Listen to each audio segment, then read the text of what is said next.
సంతోషం. దేవునికి స్తోత్రం. ప్రార్థించినటువంటి ప్రతి గారికి వందనాలు తెలియజేస్తున్నాం.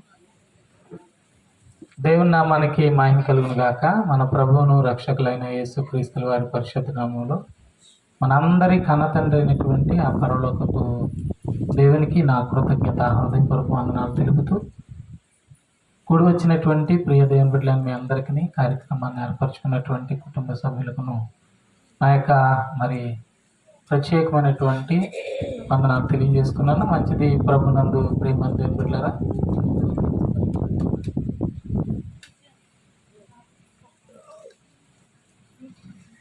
స్తోత్ర దేవునికి స్తోత్ర. మంచిది ప్రియులారా, మరి ఎంతవరకు చక్కని కీర్తనలతో దేవుని నామాన్ని మహిమపరిచాం. ఈ సమయంలో వాక్య భాగమును చదువుకుందాం. భక్తుడు కీర్తనకారుడైనటువంటి దావీదు గారి ద్వారా రాయబడిన మాటలు 92వ కీర్తనలు 92వ కీర్తనలో మనం చదువుకుందాం. యెహోవాను స్తుతించుట మంచిది, మహోన్నతుడా నీ నామమును కీర్తించుట మంచిది. ఉదయమున నీ కృపను, ప్రతి రాత్రి నీ విశ్వ సత్యతను 10 తంతుల స్వరమండలముతోను గంభీర ధ్వని గల సితారాతోను ప్రచురించుట మంచిది.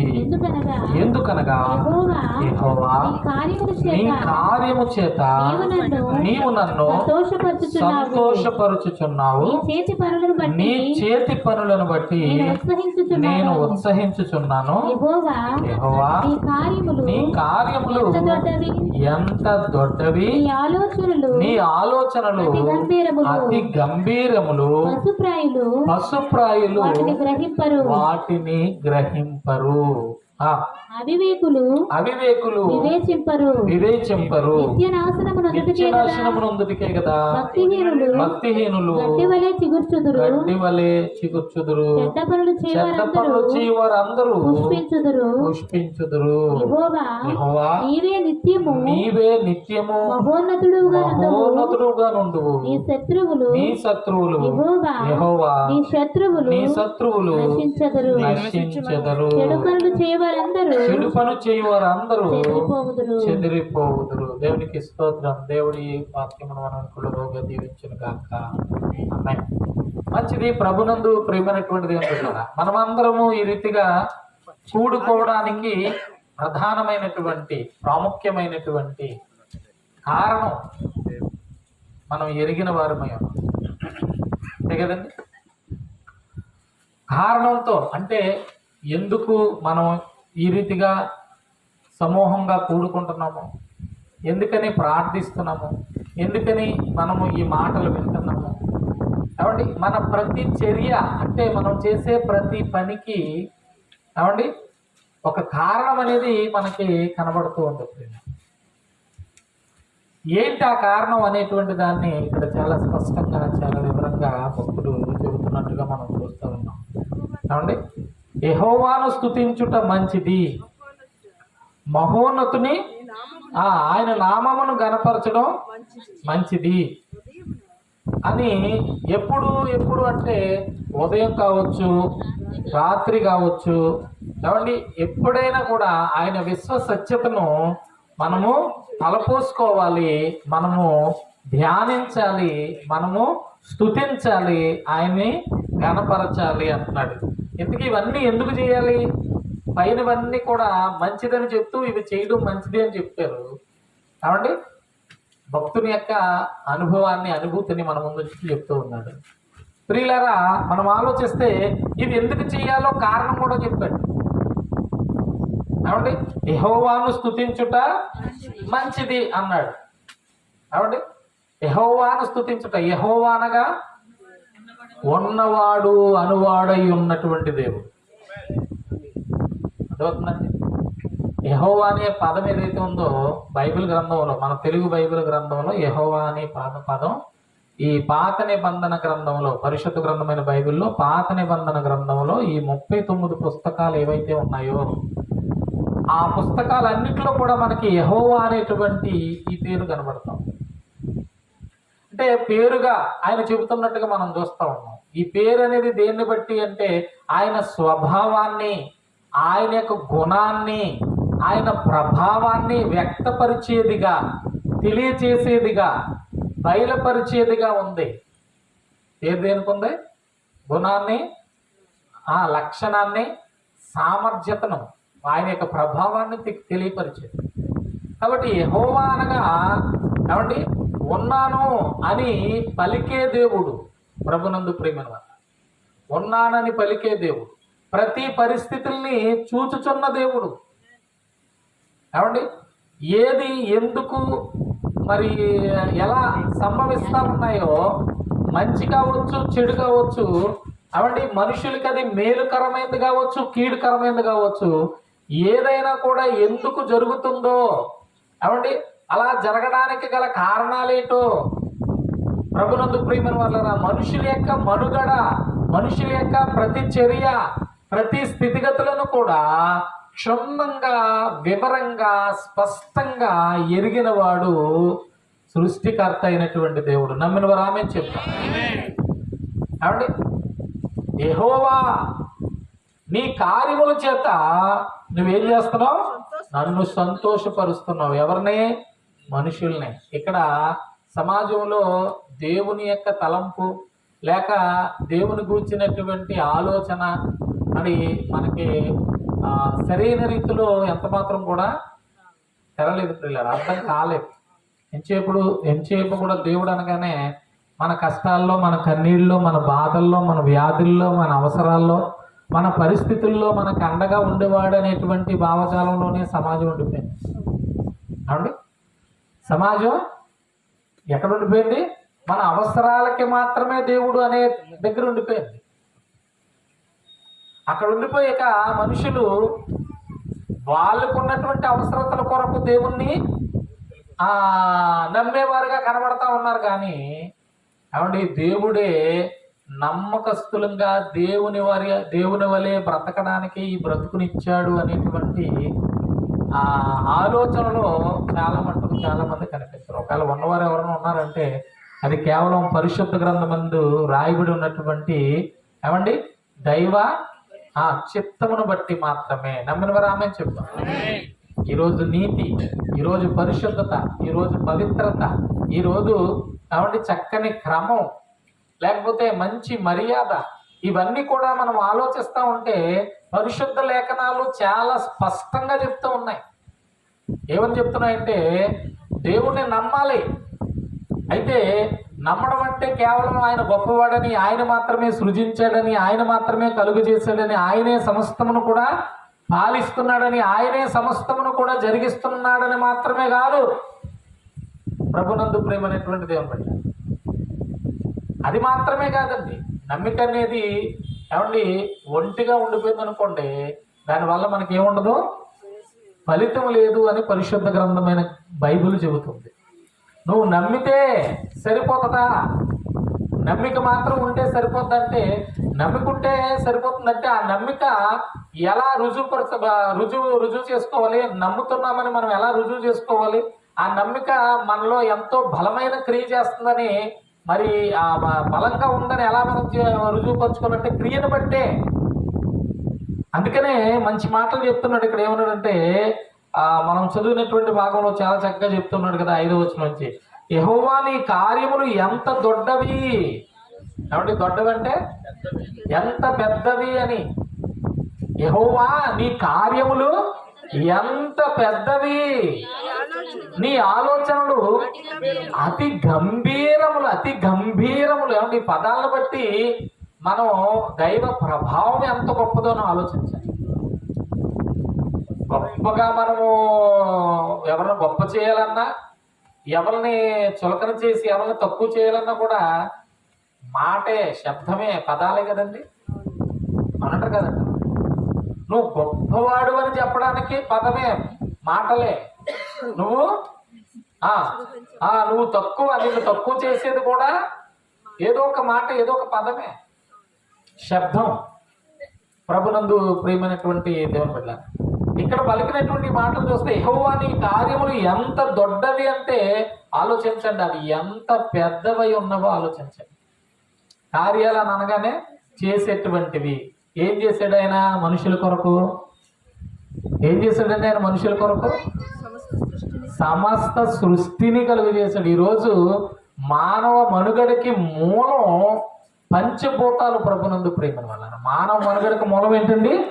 పంచభూతాలు. పంచభూతాలు అనగా ఆకాశం, భూమి, గాలి, నీరు, నిప్పు.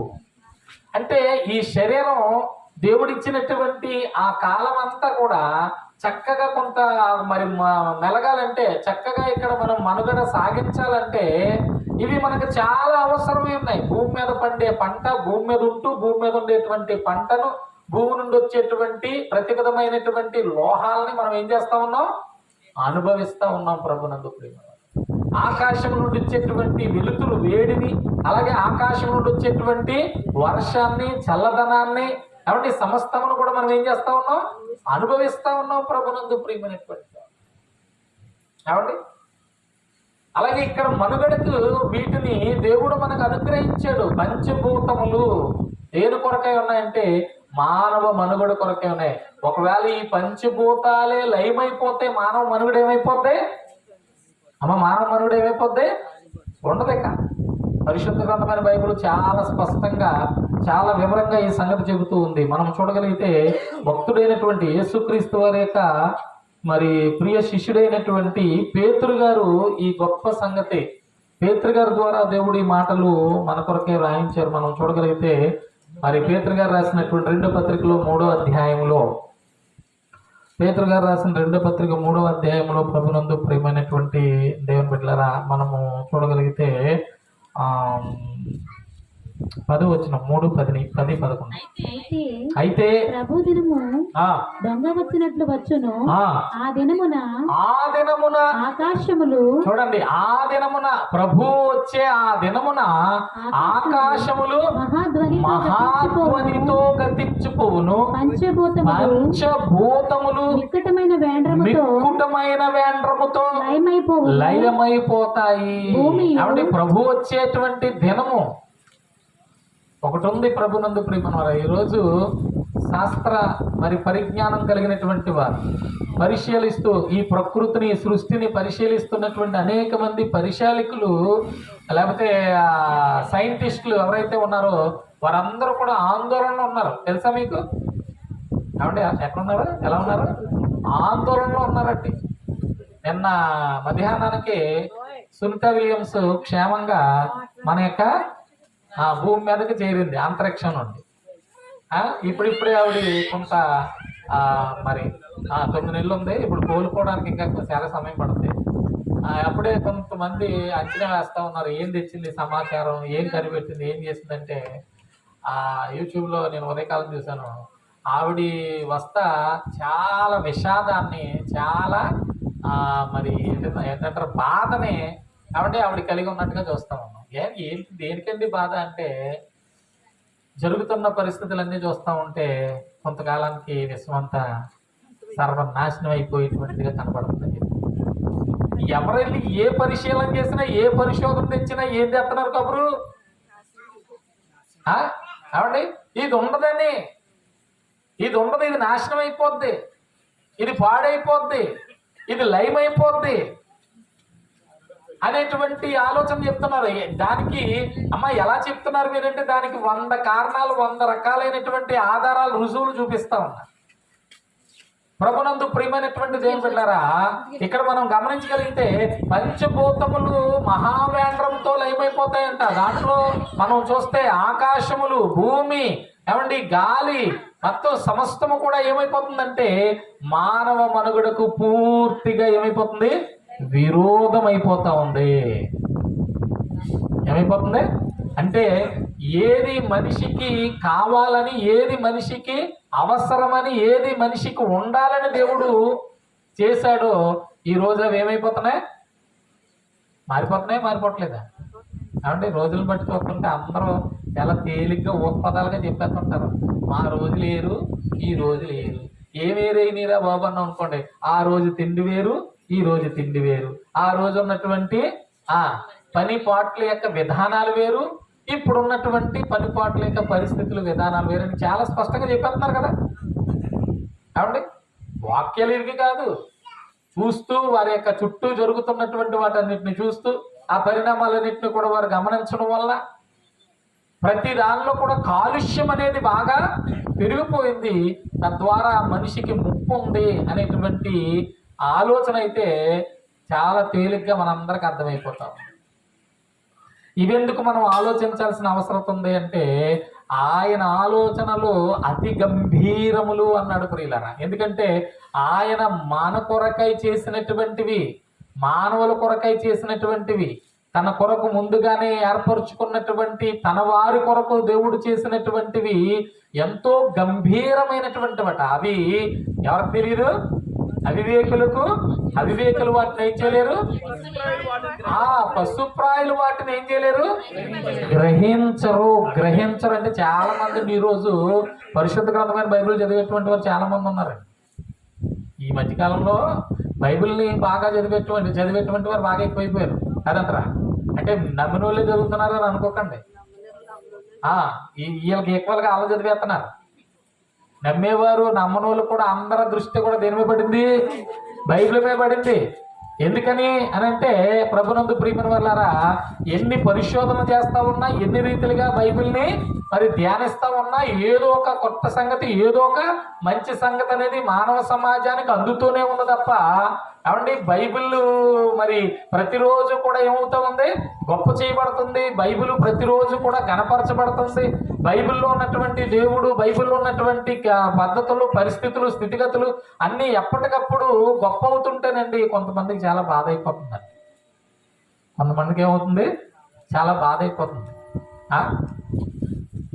అయితే ఇక్కడ ఎవరో బాధపడుతున్నారని, ఎవరినో బాధపడుతుందని కాదు, కానీ ప్రతి ఒక్కరి యొక్క క్షేమం కొరకు, ప్రతి ఒక్కరి యొక్క మేలు కొరకు, ప్రతి ఒక్కరి యొక్క మంచి భవిష్యత్ కొరకు పరిశుద్ధ గ్రంథమైన బైబిల్ ద్వారా సమస్త సృష్టిని, కాబట్టి సృష్టి అంటే ఒక భూమి కాదండి, మనం ఉన్నటువంటిది ఒక విశ్వం ప్రియులరు. ఆ విశ్వంలో మనం చూసినట్లయితే అనేక రకాల గ్రహాలు ఉన్నాయి, అనేక రకాల నక్షత్ర మండలాలు ఉన్నాయి. ఇదంతా ఒక్కటే విశ్వం అంటే అన్నిటితో కలుపుకునేది. ఏమండి పాలపుంత కలుపుకుని, ఆండ్రోమేడో కలుపుకుని, ఏమండి ఇంకా ఏవైతే కనిపించనటువంటి అదృశ్యంగా ఉన్నటువంటి మహాలోకంగా కనబడుతుందో ఇదంతా ఒక విశ్వం. అందులోనే నవగ్రహాలు మనకు కనబడుతున్నాయి అతి చేరువుగా. అందుకని ముందు నుంచి కూడా మన వాళ్ళు ఏం చేస్తారు, వాటిని అవి వారి కంటికి కనబడ్డాయి కాబట్టి ప్రతిదానికి ఒక్కొక్క పేరు పెట్టారు. ఏమండి ఇలాగ కనిపించిన ప్రతిదానికి శుక్రుడని, బుధుడని, భూమని, అంగారకుడని, చంద్రుడని, ఇలాగ ప్రతిదానికి కూడా ఏం పెట్టారు? పేర్లు పెట్టారు, కనిపిస్తున్నాయి కాబట్టి. అర్థమైందా మీకు? ఇవన్నీ కనిపిస్తున్నాయి కాబట్టి పేర్లు బాగానే పెట్టారు, బాగానే ఉంది. ఇంకా కనిపించినవి చాలా ఉన్నాయి, కనిపించుంటే వాటికి కూడా పేర్లు పెట్టారు మన వాళ్ళు. కనబడే ప్రతిదానికి, కనిపెట్టిన ప్రతిదానికి ఏదో పేరు పెడతారు కదండి. అయితే ఇక్కడ పేరు పెట్టడం అనేది, లేకపోతే దాన్ని కనిపెట్టమని, దాన్ని గుర్తించడం అనేటువంటి దాని గురించి కాదు, కానీ అసలు అవన్నీ ఎందుకున్నాయి, అవన్నీ దేని కొరకు ఉన్నాయి, ఎవరి కొరకు ఉన్నాయి అనేటువంటి ఆలోచన చాలా ప్రాముఖ్యమైనది. అందుకని ఏమన్నాడంటే, దేవుని కార్యాలట, సృష్టికర్త అయిన దేవుని కార్యాలట పశుప్రాయులకి అర్థం కాదండి. లోకందంటే దేవుడు, సృష్టికర్త అయిన దేవుని యొక్క గొప్ప ఆలోచన వారికి తెలియదు. అయితే అది తెలుసుకోకపోవడం అనేది, అంటే ఇక్కడ ఎవరి పశుప్రాయులను కానీ అవివేకులను కానీ ఎవరన్నా అన్నాం అనుకోండి, ఎవరన్నా అన్నాం అసలు చెప్పండి, ఎవడు ఒప్పుకుంటాడు? ఎవరు ఒప్పుకుంటారమ్మా? నువ్వు అవివేకంతో ఊరుకుంటాడా? ఏమండి వంటల మీద ఇంత నిర్మాణం అయితే మరి ఎలా చెప్పగలం అని అంటే, బైబిల్ మరో మాట కూడా చెప్పింది. మరో మాట ఏంటంటే, కీర్తన గ్రంథంలో 14వ అధ్యాయం కానివ్వండి, 53వ అధ్యాయం కానివ్వండి, 2 సందర్భాలు, అంటే ఒకే సందర్భాన్ని ఈ 2 కీర్తనలు కూడా చాలా స్పష్టంగా రాస్తూ ఉన్నారు. అంటే ఒక సంగతిని 2 సార్లు రాసేదంటే ఇది ఎంత ప్రాముఖ్యమైందో మీకు అర్థం కావాలి. ఏమండి 14వ అధ్యాయం మొదటి మాటలు కానివ్వండి, 53 అధ్యాయం మొదటి మాటలు కనండి.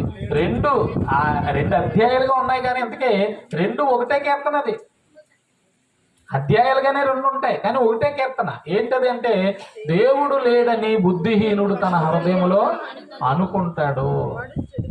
ఏమండి, చెడిపోయి అంటే ఏంటి, వాడికి ఏ రకమైనటువంటి మంచి ఆలోచన లేదు, మంచి భావన లేదు.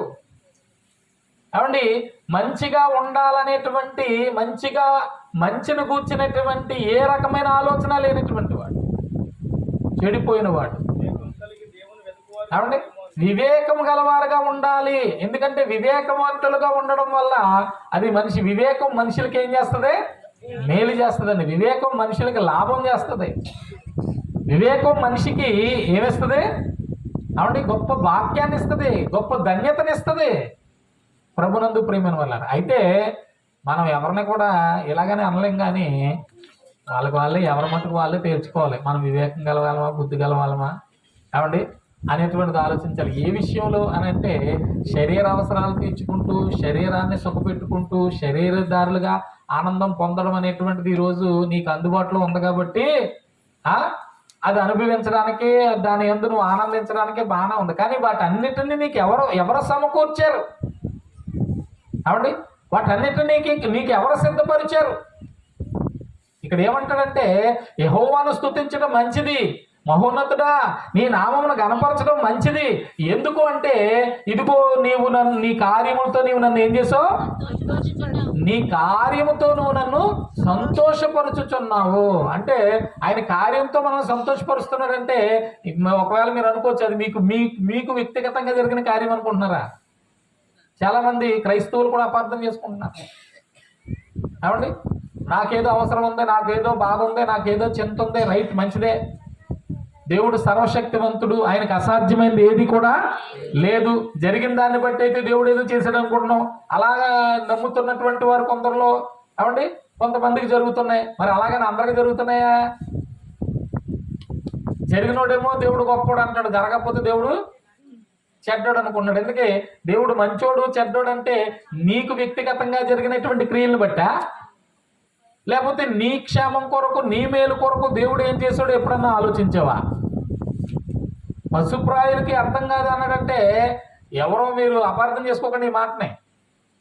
ఈ మాట తప్పుగా రాయబడినటువంటి మాట కాదు. దేవుని గూర్చినటువంటి ఆలోచన, దేవుని గూర్చినటువంటి అవగాహన, దేవుని పట్ల సరైనటువంటి భావన లేనటువంటి వారు ఎవరైనా, భక్తులు కావచ్చు, భక్తిహీనులు కావచ్చు, ఈరోజు బైబిల్ అట్టుకుని మేము క్రైస్తవులు వండని చర్చిలకు వెళ్తున్న వాళ్ళందరూ పరిశుద్ధులే, వారందరూ వివేకులే, వారిలో ఎవరో పశుప్రాయులు లేరని చెప్పొచ్చా? చెప్పగలమా? చెప్పలేమండి. మంచి మాట అన్నారండి. ఈరోజు స్పష్టంగా అర్థమైపోతుంది. ఆలోచన లేకపోతే, ఆలోచన లేదు కాబట్టి పశుప్రాయులు అన్నాడండి. ఆలోచించగలిగితే ఎందుకంటాడు ఆ మాట? అంతే కదా. కింద కూడా అన్నాడు. వారు ఒకసారి ఆ మాట అంత పూర్తిగా చదవండి. పశుప్రాయులు వాటిని గ్రహింపరు, అవివేకులు వివేచింపరు. ఏమండి, పశుప్రాయులు వాటిని గురించి ఏం చేయరట? ఆలోచించరంట. ఆలోచన లేకపోవడం వల్ల ఏమైపోతాడు? పశువుతో సమానం అయిపోతా ఉన్నాయి. మన పెద్దలు కూడా పూర్వం నుంచి అదే చెప్పుకొచ్చారు కదా, విద్య లేనివాడు వింత పశువే అన్నారు. ఎందుకంటే పశువుల్లో ప్రతిదానికి ఒక పద్ధతి వాడు అనేటువంటిది ఉంటుంది. అంటే వాటి జాతుల్ని బట్టి ఉంటుంది అది. కానీ మనిషికి కనుక విద్య అనేది లేకపోతే, అంటే మనిషి దేనిని నేర్చుకోకపోతే, మనిషి దేనిని తెలుసుకోకపోతే, మనిషి దేని గురించి ఆలోచించకపోతే మనిషి కూడా ఏమైపోతాడని అర్థం? వీటిలాగా వాడు కూడా అదో రకం అన్నమాట. అందుకని విద్య లేనివాడు వింత పశువు అన్నారు ప్రియులు. దానికి కారణం ఏంటంటే నువ్వు ఆలోచించలేకపోతున్నావని, నువ్వు అర్థం చేసుకోలేకపోతున్నావని.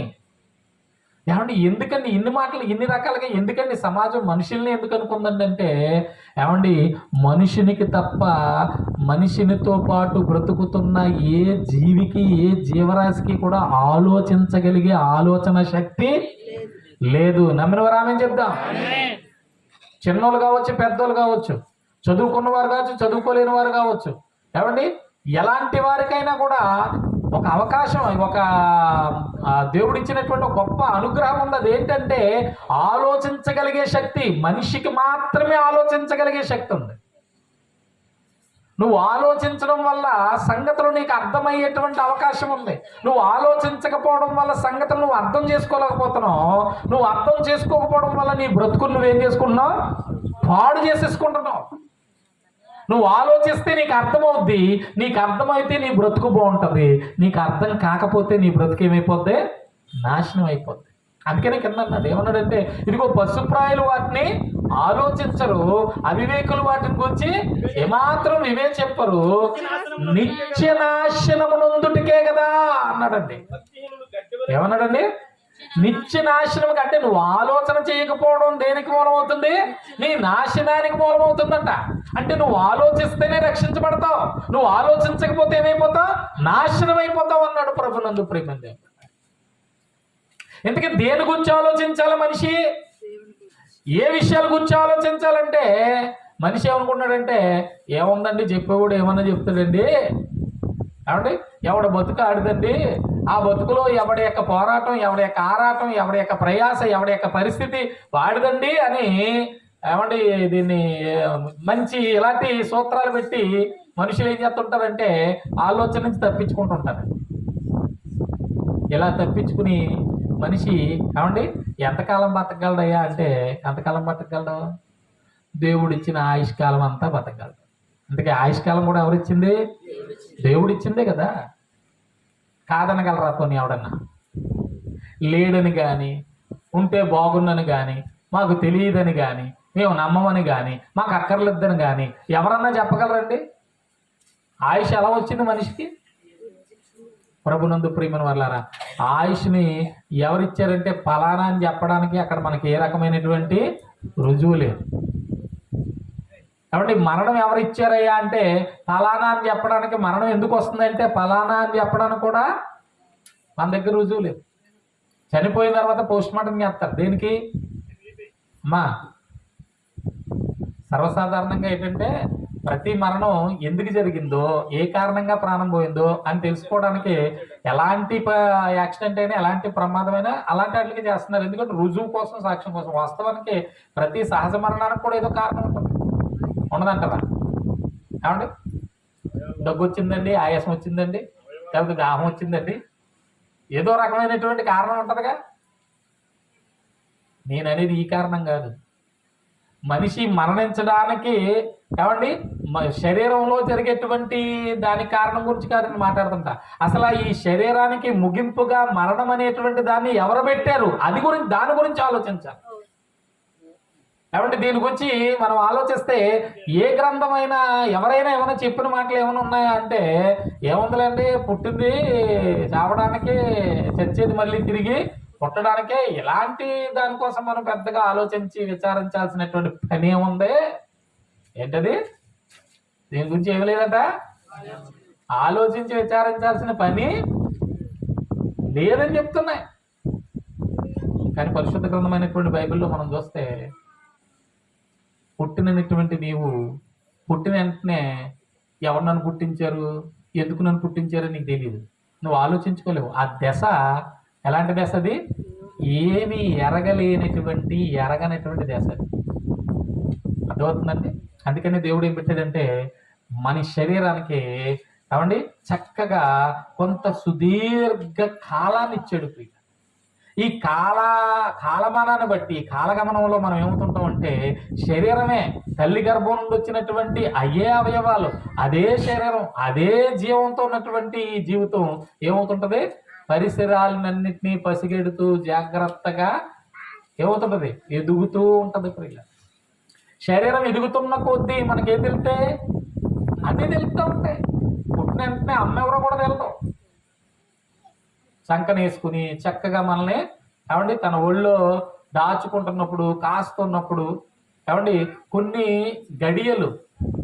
గడియలు అమ్మ స్పర్శ మనకు తెలిసినప్పటికీ వెంటనే తల్లి ఎవరో తెలిసిపోతాడు పసిపడికి.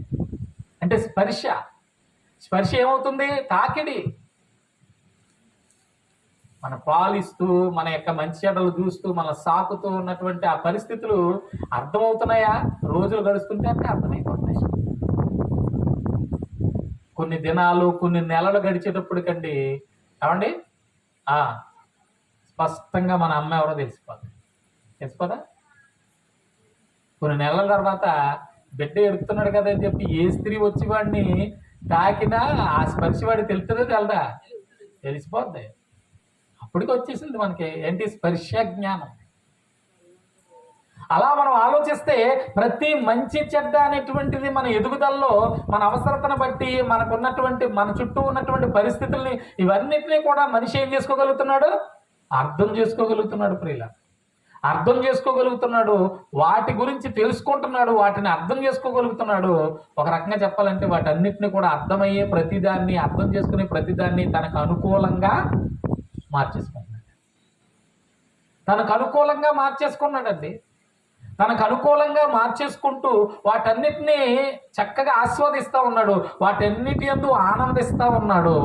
కాకపోతే ఇక్కడ పెద్ద చిక్కు ఎక్కడ వచ్చిందంటే, ఏదైతే తను గుర్తించాడో, ఏదైతే తను అనుభవించాడో దాన్ని బట్టి సంతోషపడతా ఉన్నాడు, దాన్ని బట్టి ఆనందిస్తున్నాడు తప్ప ఇవన్నీ ఎవరు నాకు ఇచ్చారు అనేటువంటి ఆలోచన అయితే మనిషికి రావటం.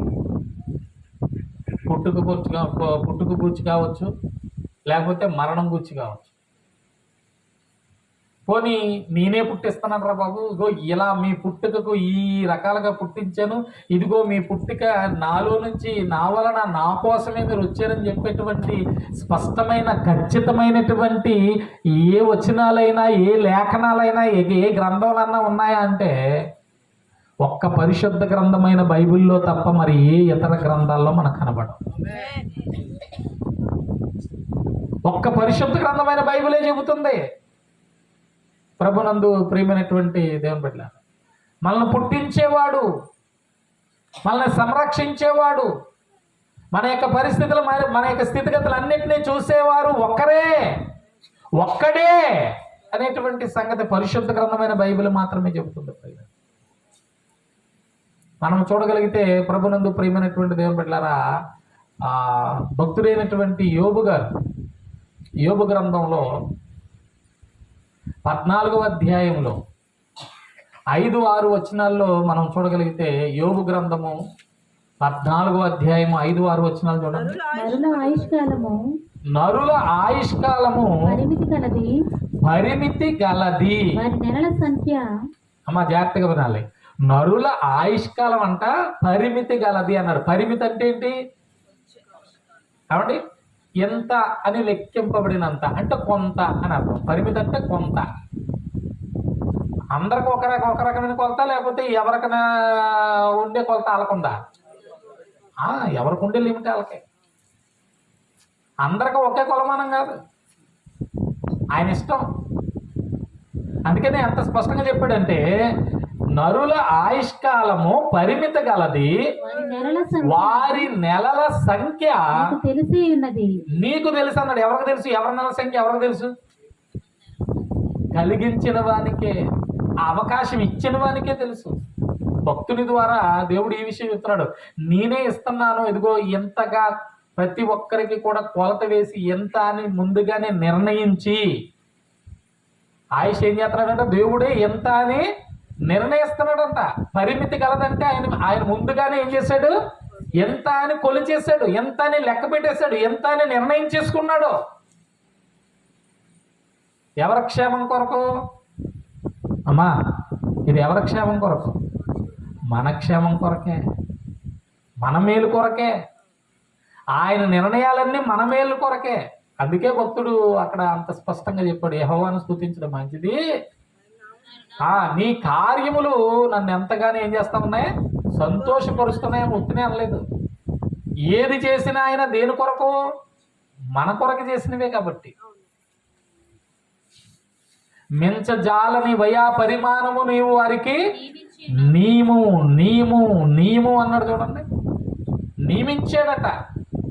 నేనే అన్నాడు. ఆదికాండం మనం చూసినట్లయితే, ఆదికాండంలో 1వ అధ్యాయంలో 26వ వచనం కానివ్వండి, ఏమండి 27-28 వచనాల్లో మనం చూస్తే అక్కడ చాలా స్పష్టంగా రాయబడి ఉన్నటువంటి మాటలు ఏంటంటే దేవుడు దేవుడు మన స్వరూపమందు దేవుడు అంటున్నాడండి ఇదిగో నా స్వరూపంలో మన పోలిక నా పోలిక చొప్పున నరులను చేయుదు నరులను చేశాను అని చెప్తున్నాడు అక్కడ. నరులకున్న పోలిక, నరులకున్నటువంటి రూపం అంటే నరులో ఉన్నటువంటి జీవాత్మ ఎవరిదే? నాది అని దేవుడు అంటున్నాడు. అదే గ్రంథం 2వ అధ్యాయంలో మీరు చూసినట్లయితే 7వ వచనం నుంచి ఉన్నటువంటి మాటలు ఏమండి, మనిషిని ఎలా చేసాడో కూడా చెప్తున్నాడు చూడండి. దేవుడైన యెహోవా నేల మట్టితో నరుని నిర్మించి వాని నాసికారంధ్రములలో జీవవాయువును ఊదగా నరుడు జీవాత్మాయను అంటున్నాడు ప్రియులారా. అంటే దేవుడు ఈ ఆకార రూపంలో కావాలని మట్టితోనే ఈ శరీరాలను చేసేదట. ఇది నమ్మొచ్చా? ఆలోచించండి. నమ్మాలంటారు ఇది? మట్టిలోంచి వచ్చాం కాబట్టి తిరిగి మనం ఏమైపోయే అవకాశం ఉంది? మట్టి అయిపోతున్నాం. జరుగుతుందా? అవండి, మట్టిలోంచి వచ్చాం కాబట్టి మట్టిలోంచి అంటే మట్టిలోకి అంటారు. మరి ఇగో చాలా ఉన్నాయి కదండి అనుకుంటున్నారేమో ఒకవేళ. ఏమండి, ఒకవేళ మట్టి అంటారేంటండి? మట్టేనండి ఇది. మట్టి అయితే మరి ఇవన్నీ ఏంటండి అని ఒకవేళ మీరు అనుకుంటారేమో. దానికి కూడా దేవుడు ఎంత స్పష్టంగా మరి మనల్ని కలుగు చేశాడు. ఆ వివరాలు అన్నీ కూడా పరిశుద్ధ గ్రంథమైనటువంటి బైబిల్లో చాలా చక్కగా రాశారండి. మనం చూసినట్లయితే చూడండి, యోబు గారి ద్వారా ఈ మాటలు రాస్తూ యోబు గ్రంథం 10వ అధ్యాయం, యోబు గ్రంథంలో 10వ అధ్యాయంలో 8వ వచనం నుంచి కింద పోతున్న మాటలు చదువుదాం. నీ హస్తములు నాకు అవయవ నిర్మాణము చేసి నన్ను రూపించినది. ఎవరి హస్తాలంట? దేవుని హస్తాలు. దేవుని హస్తాలు రూపాన్ని దిద్దుతున్నాయి కాబట్టే మనలో ప్రతి ఒక్కరికి కూడా ఎవరి ఐడెంటిటీ వారికి ఉంది. తెలుసా మీకు? దేవుడు మనల్ని రూపుదిద్దుతున్నాడు కాబట్టి, దేవుడు మనల్ని సృజిస్తున్నాడు కాబట్టి ఎవరి పోలిక వారిదే. అంతే కదండి. రూపక అలంకారంగా మరి రూపం ఆకారంలో తీసుకుంటే కనుక ఒకరిలా ఇంకొకరు ఉండే అవకాశం ఉందా? ఉండదు. ఖచ్చితంగా ఉండదు. ఏమంటే ఈ ముక్కు సేమ్ అలాగ ఉందంటే కళ్ళు ఉండవు. ఏమంటే వీడి కళ్ళు అలాగ ఉన్నాయంటే చెవులు ఉండవు. ఏమండి, ఎవరికి ఉండవండి, ఎవరికి ఉండవు. ఈ ప్రతి దానిలో కూడా ఒకటి కలిసింది అనుకుంటే ఇంకోటి కలదు. ఒకటి ఉంటే ఇంకోటి ఉండదు. అది ఏం చేస్తుందంటే ప్రతి ఒక్కరిని వేరుపరుస్తుందంటే సృష్టిలో ఆరంభం ఆది మరి మానవులైనటువంటి ఆదామవ్వలు మొదలుకొని ఇప్పుడు దాకా వస్తున్నటువంటి వారు అందరూ ఇండివిజువల్స్ అని అంటే ఖచ్చితమని దేవుని వాక్యం చెప్తుంది. ఎవ్వరూ కూడా ఒకే పోలికలు ఒకే రకంగా వచ్చినటువంటి వారు లేరురా బాబు అని చెప్తుంది. అంటే కనిపించే ఆకార రూపాలు కూడా మనకి అందరివి ఒకే రూపాల అలా ఆకారాలు కాదు. అవునండి. ఇలా మనం ఆలోచిస్తే ప్రభునందు ప్రియమైన వాళ్ళరా ఎలా చేయబడ్డాం అనేటువంటి దాని గురించి ఇక్కడ చక్కగా చెబుతున్నటువంటి మాట మనం చూస్తే ప్రియులరా 10వ వచనం నుంచి 10వ అధ్యాయం 10వ వచనం నుంచి ఒకడు పాలు పోసినట్లు నీవు నన్ను పోసితివి కదా, జున్ను గడ్డ ఒకడు పేరబెట్టినట్లు నీవు నన్ను పేరబెట్టితివి కదా, చర్మముతోను మాంసముతోను నన్ను కప్పేవు, ఎముకలతోను నరములతోను నన్ను సంధించావు, నన్ను నిలబెట్టావు. కాబట్టి ఎముకలతోనూ నరములతోనూ ఏం చేశాడంట? సంధించాడంట. ఇలా నిలబడడానికి, మనం బలంగా ఏదైనా చేయడానికి ఇవన్నీ ఏం అవసరం అవుతున్నాయి? దేన్ని బట్టి వస్తుంది ఈ బలం మనకే? ఎముకలు, నరాలు. కాబట్టి ఆయన ఎంత చక్కగా చెప్తున్నాడు చూడండి. నేను ఏదో మట్లోంచి ఇలా తీసేసాను అనుకోకు. ఇక్కడ ఇవన్నీ అనుభవించడానికి, ఇక్కడ అంతా నువ్వు ఆనందంగా గడపడానికి నిన్ను ఎలా కలిగి చేసానో చెప్తే నేను. ఏమంటే ఈ మాటలు, ఈ గ్రంథం రాయబడి ఇప్పటికి ఎన్ని వేల సంవత్సరాలు అవుతుంది తెలుసా మీకు? ఆది కాండం అనే మొట్టమొదటి పుస్తకం ఏదైతే రాయబడుతుందో, ఆది కాండంలో మొదటి పుస్తకం రాయబడుతున్నప్పుడే రాయబడిన గ్రంథం యోబు గ్రంథం. యోబు అనేటువంటి భక్తుడు ఏ కాలానికి చెందినవాడంటే, ఆ రోజు ఎవరైతే అబ్రహాము, ఇస్సాకు, యాకోబులు ఉన్నారో ఆ కాలానికి చెందిన వ్యక్తి యోబు కూడా. ఒక రకంగా వారి సమకాలితుడనే చెప్పుకోవాలి. అలా మనం ఆలోచిస్తే ఈ ఆదికాండం అనేటువంటి ఈ మొదటి గ్రంథం కానివ్వండి, దానితో సమపోల్చేటువంటి యోబు గ్రంథం కానివ్వండి, రాయబడి సుమారుగా కొన్ని వేల సంవత్సరాలు అవుతుందండి. కొన్ని వేల సంవత్సరాలు అవుతుంది. ఇప్పుడు మానవ శరీరాలు ఏంటి, శరీర అవయవాలు ఏంటి, అవయవాల్లో పరిస్థితులు ఏంటి, ఇవన్నీ ఎప్పుడు మనుగడలోకి వచ్చినాయి తెలుసా ప్రియులారా మీకు? ఇవన్నీ గుర్తించేటువంటి ఆ పరిస్థితులు, గుర్తించేటువంటి చూసే పరికరాలు ఇవన్నీ ఎప్పుడు వచ్చినాయండి? ఇవన్నీ ఎప్పుడు వచ్చినాయి అనుకుంటున్నారు? క్రీస్తు శకంలో అవండి అంట 1900 సంవత్సరాల కాలంలో వచ్చింది. క్రీస్తు శకంలోనండి నేను మాట్లాడుతుంది. క్రీస్తు పూర్వం ఎన్ని సంవత్సరాలు అనేది అనుకుంటున్నా. అప్పుడే చెప్తున్నాడు మనిషిలో ఏ అవయవం దేనికి అనేటువంటి ప్రతీది కూడా బైబిల్లో చాలా వివరంగా రాయించాడండి. ప్రభునందు ప్రియమైనటువంటి ఏంటంటే, మనిషి ఆలోచనలోకి వచ్చిన తర్వాత కాదు, అసలు మనిషి ఆలోచన ఎందులోంచి వచ్చిందని ఈరోజు చాలా మంది పరిశోధనలు చేస్తున్నారు. అవి నిజమని కూడా నమ్ముతున్నారు. ఎలా నమ్ముతున్నారంటే, ఈ రోజు వాళ్ళ పరికరాలు కనిపెట్టారు.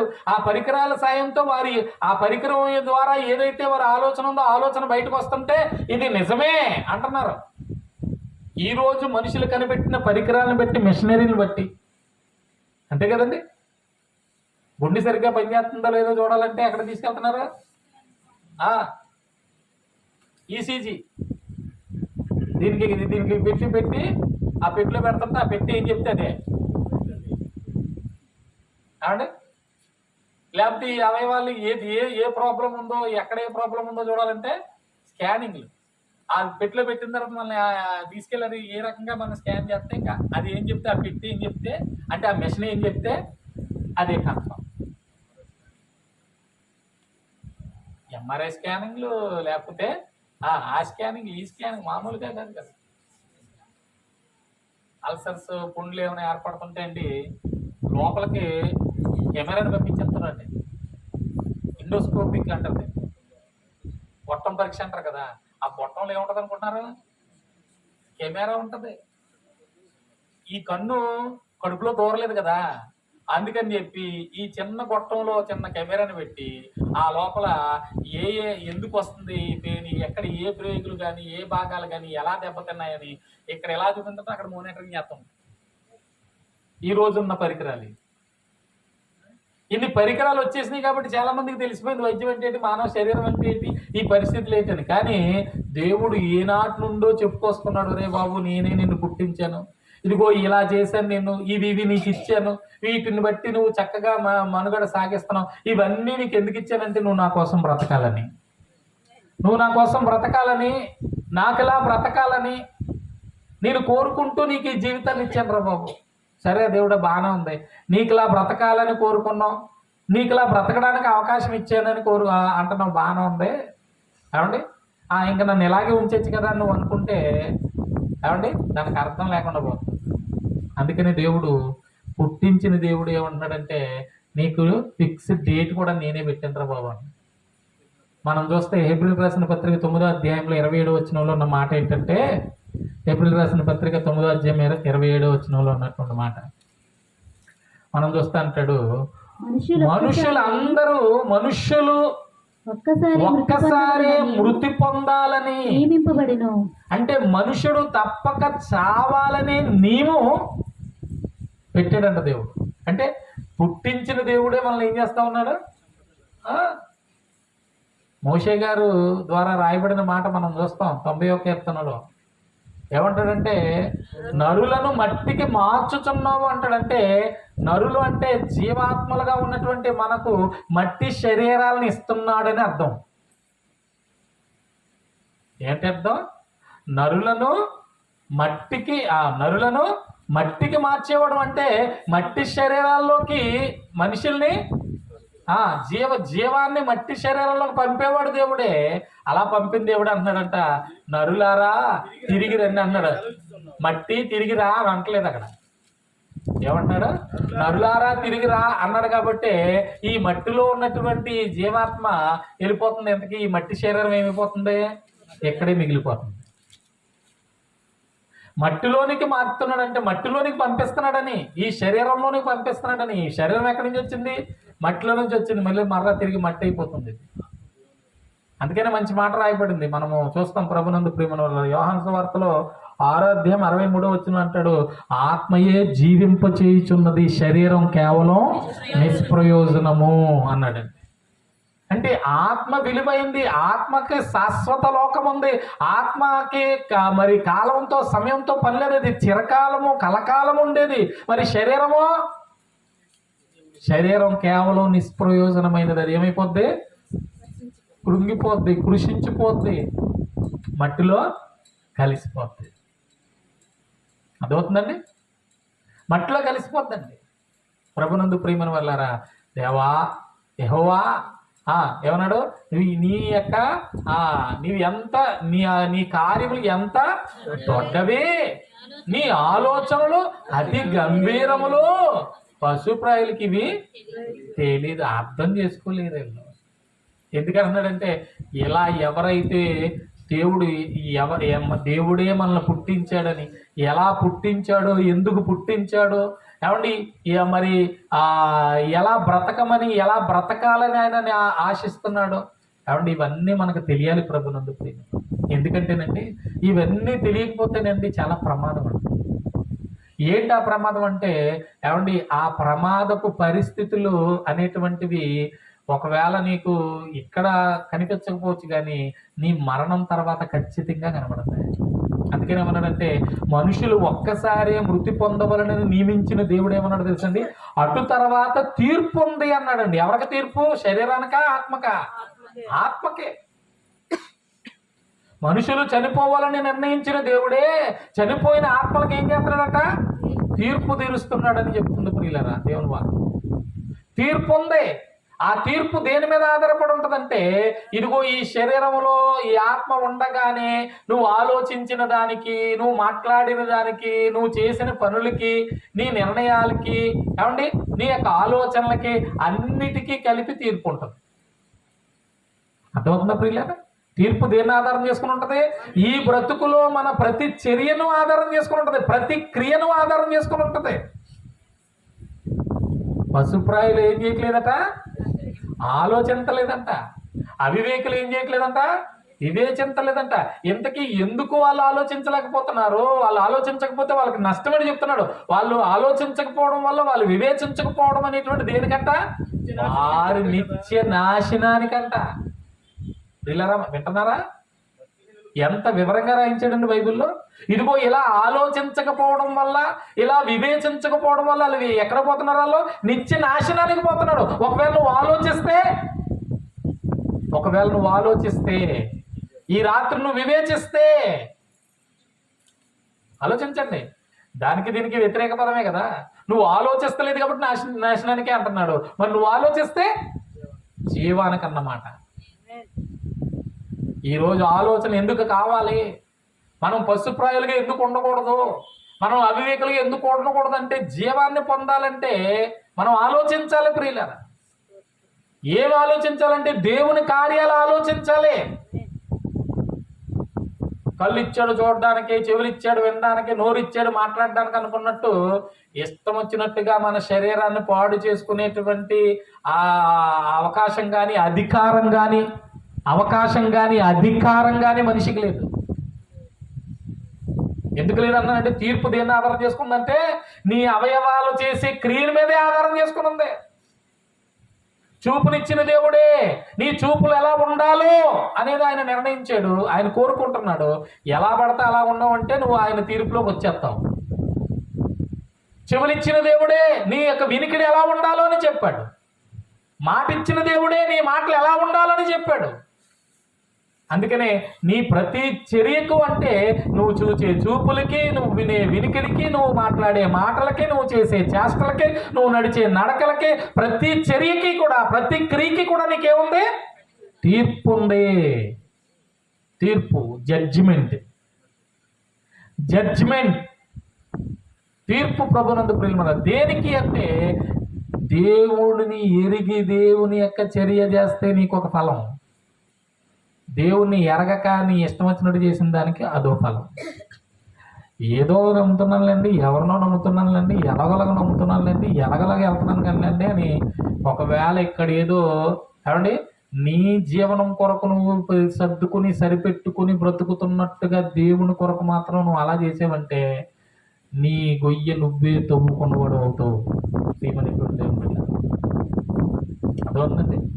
నమ్మిన వారు కావచ్చు, నమ్మని వారు కావచ్చు, ప్రతి ఒక్కరు కూడా ఆలోచించాలి, ప్రతి ఒక్కరూ వివేచించాలి.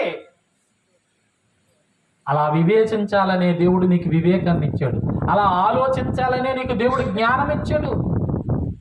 అనుకోవచ్చు, నేను చదువుకోలేదండి, నాకేమీ తెలియదండి, నాకేమీ రాదండి, నాకేమీ చేత కాదండి అని నువ్వు ఎన్ని కుంటి సాకులు చెప్పినా అవేమీ దేవుని దగ్గర సరిపో.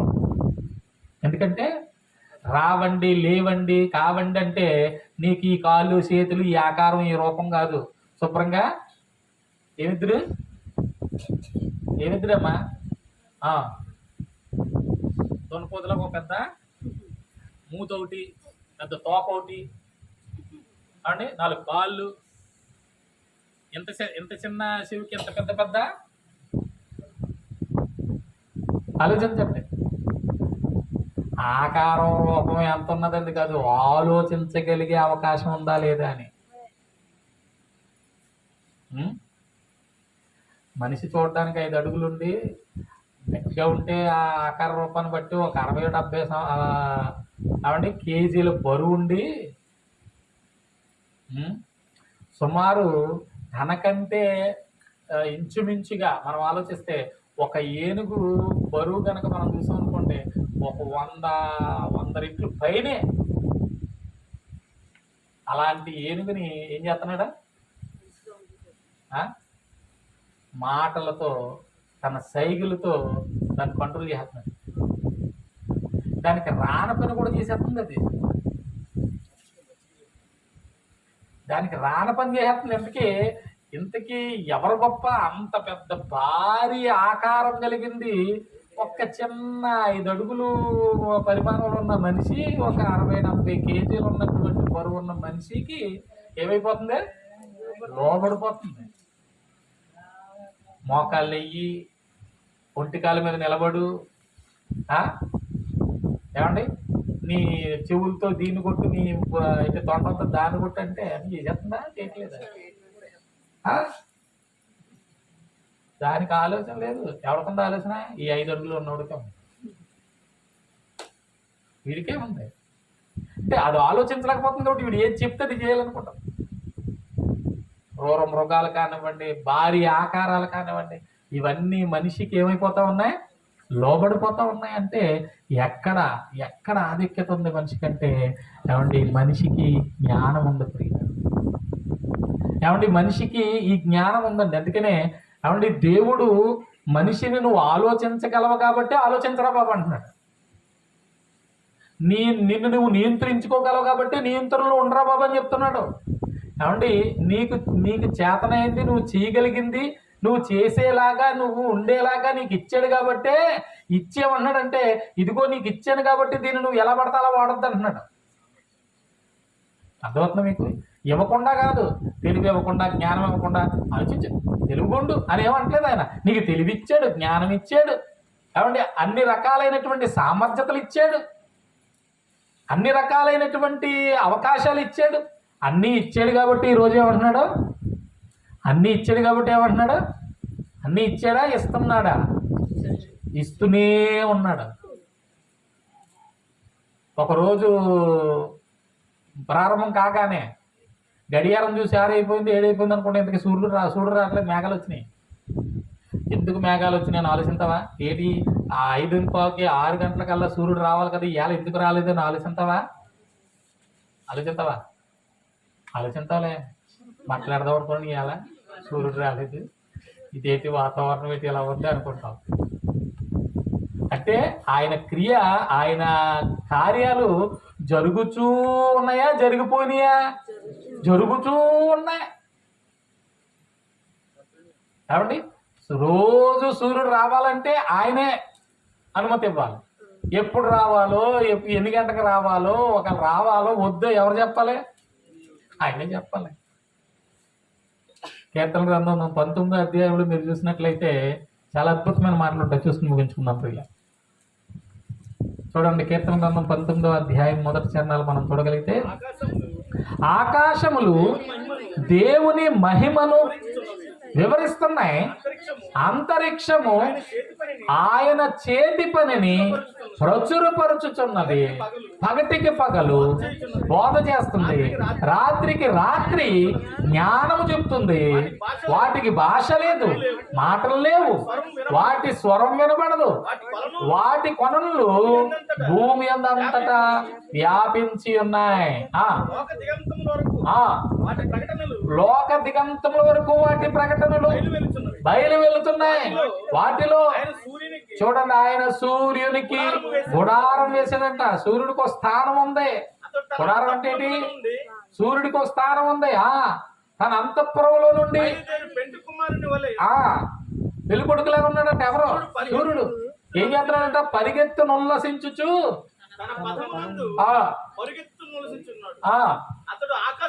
ఆకాశమున ఈ దిక్కు నుండి బయలుదేరి ఆ దిక్కు వరకు దాని చుట్టూ తిరుగుతున్నాడు. దేని చుట్టూ? విశ్వం చుట్టూ సూర్యుడు కూడా తిరుగుతున్నాడండి. సూర్యుడు చుట్టూ తిరిగే ఉన్నాయి, సూర్యుడు కూడా తిరిగేటువంటి వాడే. సూర్యుడు ఏమి తిరగకుండా ఉండే గ్రహం కాదు అది. అర్థమైంది మీకు?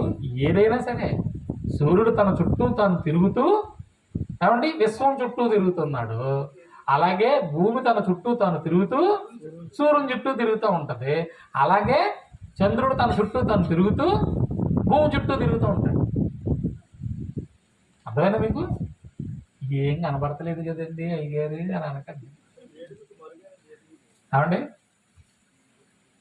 వెళ్ళొచ్చిన సునీత విలియమ్స్ అంటుంది కదా, అక్కడ 9 నెలలు ఉండిపోయింది. ఒక వరకు వచ్చేద్దా వెళ్ళింది. ఎక్కడికి? అంతరిక్షానికి. అక్కడికి వెళ్ళి చూస్తుంటారట, అన్నిటికంటే చిన్నదిగా ఏం కనబడుతుందట? మన భూగోళం కనబడుతుంట. మనం ఎక్కడి నుంచి వస్తుంటే చందమామ చిన్నగా కనబడుతుంది. అంటే ఆవిడ అక్కడి నుంచి వచ్చింది. అక్కడి నుంచి ఇప్పుడు వచ్చి అంటే అక్కడి నుంచి వస్తూ ఉంటే భూమి చాలా చిన్నదిగా కనబడుతుందట. 9 నెలలు చూసి చూసి చూసి ఎప్పుడొస్తానంటే దేవుడు కనికరించాడు. మొత్తానికి వచ్చింది. కల్పన చావర్లు అలాగే వద్దామని వచ్చి మధ్యలో భూపక్షులకు రాగానే భయంకరమైనటువంటి ప్రమాదానికి గురైపోయింది. చెప్పలేము మనిషి ఆయువు ఎప్పుడు ముగిసిపోద్ది, ఎలా ముగిసిపోద్ది అని. అయితే ఇక్కడ మనం గమనించాల్సిన ఉంటాం. ఏమంటాడంటే, ఇవన్నీ ఎందుకు చెప్తున్నాడు మనకంటే, మనిషి నువ్వు ఆలోచించాలి. ఎవరి కొరకంటే నిన్ను పుట్టించిన దేవుడి కొరకు నువ్వు ఆలోచించాలి. నీ ఆలోచన ద్వారా నిన్ను పుట్టించిన దేవుడు ఎవరో నువ్వు తెలుసుకోవాలి. నువ్వు ఆలోచించి నీ ఆలోచన ద్వారా నిన్ను దేవుడు ఎందుకు పుట్టించాడో తెలుసుకోవాలి. నువ్వు ఆలోచించి ఈ జీవితం ఎవరి కొరకు, దేని కొరకు, ఎలా బ్రతకాలనేది నువ్వు ఆలోచించాలి. నీ ఆలోచన ద్వారా ప్రతిదీ నీకు తెలియాలి. నీకు ప్రతిదీ తెలియాలి. ఏమన్నాడంటే పై మాట మరొకసారి చదువుదాం. 92వ కీర్తనలో చెప్పండి మాటలు. యెహోవాను స్తుతించుట మంచిది, మహోన్నతుడా నీ నామమును గణపరచుట మంచిది.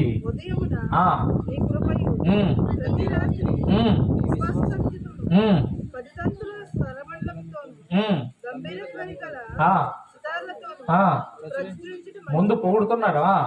ఎందుకు ఇవన్నీ పొగడతలన్నీ దేవునికి ఎందుకనగా నీ కార్యము చేత నీవు నన్ను సంతోషపరచుచున్నావు. ఆయన కార్యాల ద్వారా ఆయన సంతోషపరుస్తున్నాడంట.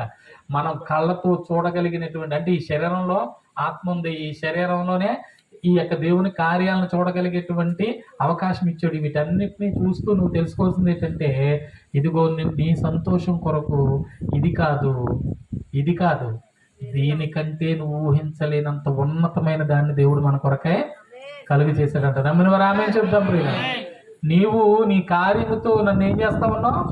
సంతోషపరుస్తున్నావు. ఎక్కడ ఏమండి ఉండే సంతోషం ఇక్కడ ఉండే ఆనందం అనుకుంటున్నారు మీరు. కాదు, ఇక్కడ మీరు చూసేదంతా శాంపుల్. మచ్చుక అంటారు కదా, అవండి చాలా చిన్నది మచ్చుక్కి శాంపుల్ ఇది.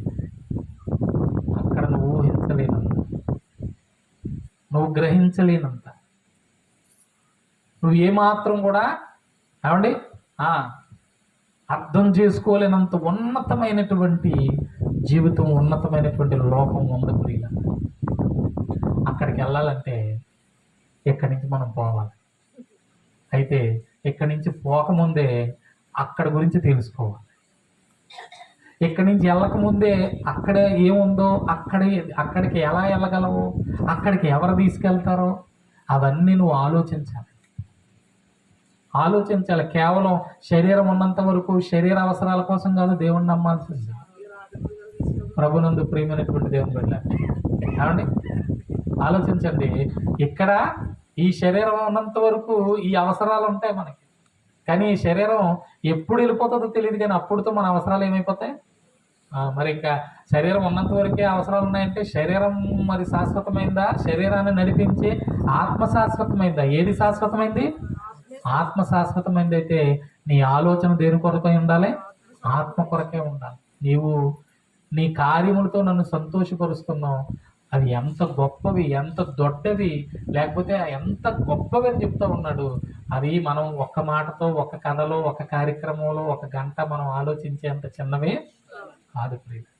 కానీ అవకాశం దేవుడు ఈరోజు మనకి ఇచ్చాడు కనుక ఈ అవకాశంలో మనం ఏవైతే విన్నామో, కాబట్టి ఈ అవకాశంలో అంటే ఈ దేవుడిచ్చిన ఈ కాస్త సమయంలో ఏవైతే లేఖనాల వెలుగులో మనం చూసామో వాటిని తలపూసుకుంటూ నిజంగా దేవుడు మనకి ఎలాంటి ఆధిక్యతను ఇవ్వాలనుకుంటున్నాడు, ఎంత గొప్పగా మనం ఉంచాలనుకుంటున్నాడు అనే దాన్ని మనం అర్థం చేసుకుని ఆ ఆధిక్యతను పొందడం కొరకు, ఆ గొప్పతనాన్ని మనం కలిగి ఉండడం కొరకు మన జీవితాన్ని, మన యొక్క జీవనాన్ని దేవుని యొక్క చిత్తానికి అనుగుణంగా మలచుకుని మార్చుకుని ముందుకు సాగాలని ప్రేమతో మీకు తెలియజేస్తున్న మాటలు ముగిస్తున్నాం. దేవుడి మాటలు మనం కుళ్ళబోగా నాటించి ఫలింప చేయనుగాక. ఆమె ప్రార్థన చేసుకుందాం. అందరూ కూడా తల్ల వంచి కళ్ళు మూసుకున్నట్లయితే ప్రియులారా, మన వచ్చినటువంటి తల్లి గారు, పాస్టర్ గారు, ప్రార్థన చేస్తారు.